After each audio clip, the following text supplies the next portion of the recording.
Welcome to After Dark, a new program where I'm going to be talking about films, where I'm going to be talking about cinema, where I'm going to be talking about the kinds of movies you probably see on USA.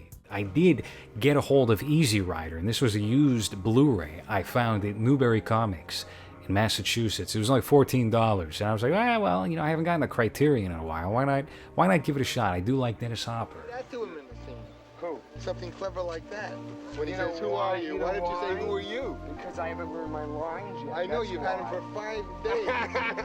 The other thing I'd like to say is that His glasses are these glasses, I can't see anything through them. But every crack represents a life I've saved. You know what I mean? They represent a life I've saved. saying that all out in the scene. I do, but you see the director, the director says, you don't know your lines. And then, Well, if you know your lines, then you can forget them. Because you know more or less. I see. But that's what I'm trying to do. Forget those lines. No, but it's no fair to forget them. Easy Rider is written and directed by Dennis Hopper, and it was a collaborative effort with him and his co-star, Peter Fonda, as well as they had a screenwriter as well. Can't see shit through these glasses. Terry Southern. So they worked on the screenplay. They went and they shot this movie with their own money, and it was it's the quintessential boomer film nowadays, but at the time, it was the ultimate rebellion against the Hollywood ethos because they did things on their own terms, and they were successful with that movie after the fact. With the hippies and all, we had our own costumes, our own clothes, we had our own art, we had our own poetry, we had our own music, we had our own books, lifestyle. What didn't we have in there? What am I missing?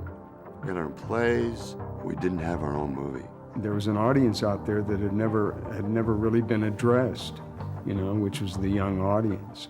When I watched the movie, I had all these expectations going into it. I thought, this is going to be really goofy. It's a biker film from the 60s. I think I already know where this is going. You watch The Wonder Years enough, and you think you got an idea of what the creativity was like among that particular faction within that time period. You might be wrong, though. Look out the window of your life. Look at it carefully. Look at this war. Look at this bigotry, this intolerance, and tell me we haven't blown it. The truth about Easy Rider, I'm going to spoil this film for you. It's a 50-year-old film, so be warned. Everybody dies. Everybody dies, and everybody dies violently and randomly, which is perfect for the decade that this movie exists in. The 1960s were a bloody period, and in the many years since, it has been whitewashed with all sorts of flower power nonsense. I don't have too much to share about this movie in regards to the making of it. I'm more interested in how this fits into Dennis Hopper's trajectory as a creative person in the industry, and how the industry changes as a result of the movie Easy Rider, because this destroys everything that came before it. It was a monumental shift into something new in the film industry, and gave way to directors like Francis Ford Coppola, George Lucas, Martin Scorsese. The whole new Hollywood clique is ushered in as a result of the hard work that Dennis Hopper put into this movie. It is such a success that a company, I believe Universal, winds up gifting him total carte blanche with his second feature, and that is The Last Movie. His body should hit right about in here.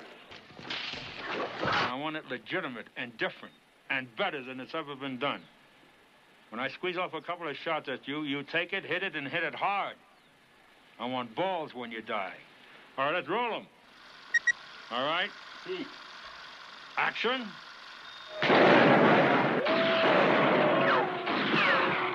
And The Last Movie is, it's supposed to be shot in Central America. He's the writer, director, and star of this film, just as he was Easy Rider. And everything goes wrong with that production. He winds up, really peaking in his drug addiction and being a complete and utter mess. The production is riddled with problems, and he winds up going missing in the country that they're filming this movie in for something like a month. He just disappears. Nobody knows where he is. The crew's just hanging on. They're just sitting around waiting for something to happen until Dennis Hopper turns back up. Now, the movie finally does wind up getting finished, and the studio executives are completely flabbergasted at what is presented in front of them. They cannot believe that this is where their money has gone. It's a completely nonsensical film.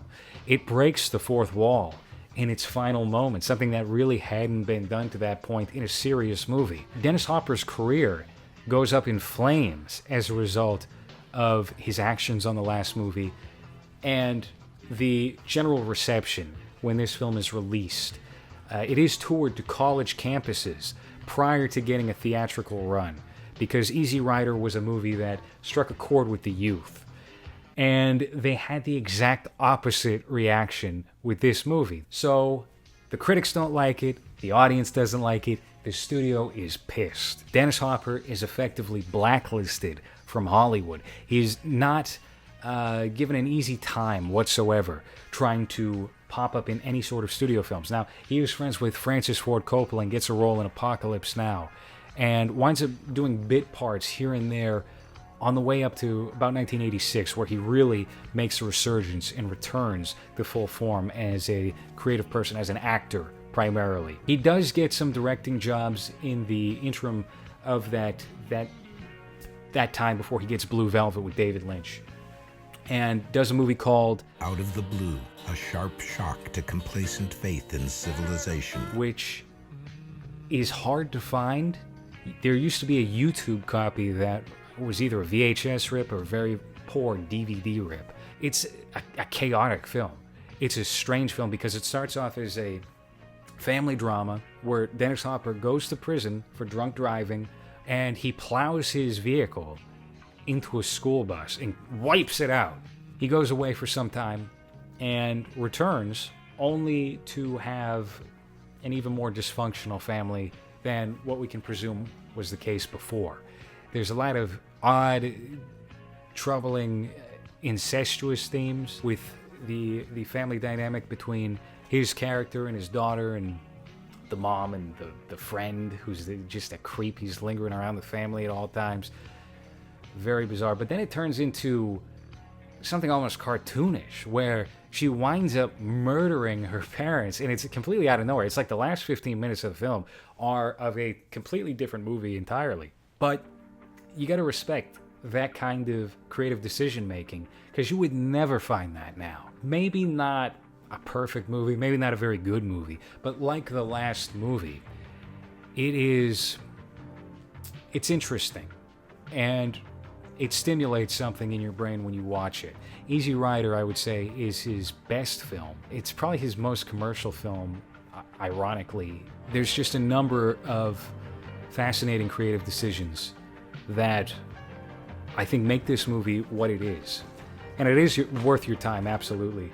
Easy Rider is a must in terms of checking out if you want to get a grasp on the history of American cinema.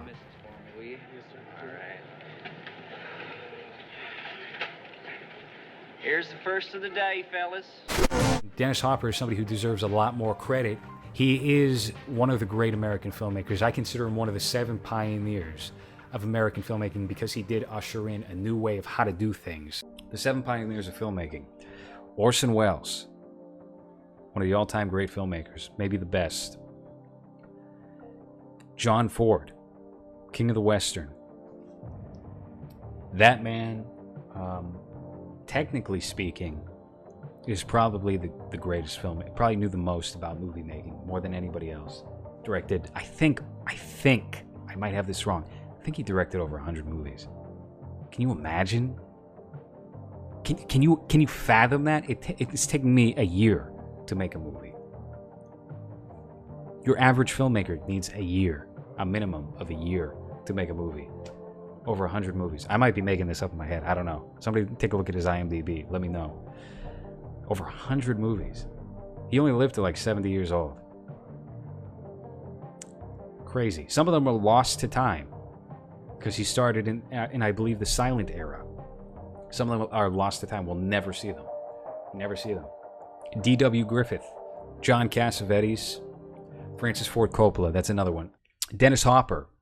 Dennis Hopper is absolutely one of the 7 pioneers. Dennis Hopper broke Hollywood. He broke the way that people made movies, and he is somebody who is not often talked about, which is deeply unfortunate, because even though he only directed about 4 or 5 movies, and I think one of them might have been a made-for-TV gig where he had to take over for somebody else and bothered one of the actresses, I think it might have been Jodie Foster or something like that. That was the end of the 60s. You know, it's often disregarded as just like a silly boomer film, motorcycle film, but it's the farthest thing from that. It is such a great movie, Easy Rider. That ushers in New Hollywood, Francis Ford Coppola, Steven Spielberg, George Lucas. So yeah, Dennis Hopper is absolutely one of the 7 pioneers of filmmaking. I hope you enjoyed this episode of After Dark. I will be checking out something new and obscure on the next episode, and I hope you join me for that. Again, this episode has been brought to you by Chainlink. The future of currency is Chainlink. Smart contracts, good deals gone bad, how to survive in the 21st century as things get darker, as things clamp down even more with Silicon Valley and Hollywood and the White House all now on the same page, really trying to smother out any sort of, interesting thought. Chainlink is really going to be the solution here. Chainlink is going to save all our lives. It's going to resolve every problem that you might be able to run into with these companies, with these evil corporations, conglomerates that want to control every aspect of your life. They want to force you to live in a little cubicle and just watch Amazon Prime all day, like I do. That's how I gained 80 pounds in the past 3 months, is sitting around watching episodes of The Real World on Amazon Prime, getting fatter, watching my belly grow out of my shirt as I enjoy a vegetarian pulled pork sandwich, deliciously made. But that's been the episode for this evening, and I will catch you next time.